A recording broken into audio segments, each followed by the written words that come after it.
I am one of the 12 voices of Easter. Mine is the voice of adoration. Jesus changed my life. He loved me when no one else did. I've almost forgotten the days before. I will not speak of them. I will speak of him. I followed him wherever he went.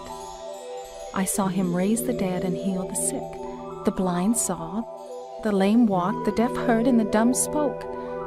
Those bound by evil spirits were released by his command. I was one of the several women who followed him. We were not as close to him as the 12, Peter, Andrew, James and John, and the others, but we constantly felt the warmth of his smile and the gentleness of his voice. He loved us as much as we loved him. But then the leaders in Jerusalem arrested him and killed him. I stood at his cross and watched him die. I wept to see him suffer. The Roman soldiers were cruel. Our leaders were no better. The chief priests and scribes mocked him in his agony. But Jesus had told us beforehand that this was the hour for which he came from the Father. He said he was laying down his life of his own accord, that no one was taking it from him. We stayed there all day, from the morning when they drove the nails through his hands and feet into the cross, until it was over and the soldier drove a spear into his side. Late in the afternoon, a strange thing happened.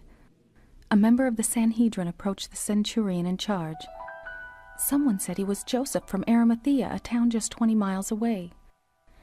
He showed the centurion a document, and the soldiers took down the body for him. We followed him as they carried it to a tomb nearby. Another rich man met him, and they worked together quickly, preparing the body. It was almost the Sabbath. They didn't have time to finish. They had time only for washing and wrapping. They laid his body in a new tomb. We watched and remembered the place. We wanted to come back and anoint the body properly. We spent a long, cheerless Sabbath day together. As soon as the sun set, the bazaars opened. Mary, the mother of James, Mary, the wife of Cleopas, Joanna, Susanna, and others of us hurried into Jerusalem and bought the spices we needed to anoint Jesus' body. We decided to go the next morning, early in the day, when we could go without notice. The sun was still behind the hills of Moab when we made our way down the dark path to Joseph's tomb. Someone asked how we would move the stone. That's right. We had watched Joseph and the others block the entrance to the tomb with a huge stone. How would we ever move it? But when we arrived at the tomb, we were shocked. The stone had been rolled away, taken right out of its trough and tipped over. As we stood and wondered at what had happened to the stone, 2 men dressed in dazzling white robes suddenly appeared.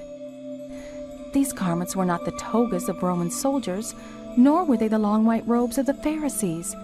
These were not men at all, but angels of God. We were overcome and we fell to the ground. But the angels reassured us. They reminded us how Jesus had said that he would rise again. One of the angels bid us to look inside the tomb and see for ourselves. I ran as fast as I could to tell Peter and John. When we returned, the other women were gone. We looked in the tomb. Empty. I was convinced that someone had stolen the body of Jesus. The linen garments Joseph had wrapped him in were lying there, neatly folded in their places, but the tomb was empty. Peter and John ran from the garden, but I remained. I had nowhere to go. What had happened to the Master? Could it be that he actually did rise from the dead, or had the soldiers taken his body away? My heart was overcome again with sorrow. I just stood there, weeping. Then I heard a voice behind me ask, "Woman, why are you weeping?" I assumed it was the gardener. "Sir, what have you done with him?" I asked, wiping my face. It was fully light, but tears blurred my eyes. I turned but could not see clearly. Then he called me by my name, Mariam. That was my Aramaic name, the name my parents and my friends called me. A gardener would not have spoken Aramaic to me. A Roman would not know my name. I knew that voice. I looked up. I saw him. It was Jesus. I answered in Aramaic, "Rabboni." I threw myself at his feet. weeping, laughing, not believing, believing. My Master, my Teacher, my Savior, my Lord. He was standing there alive.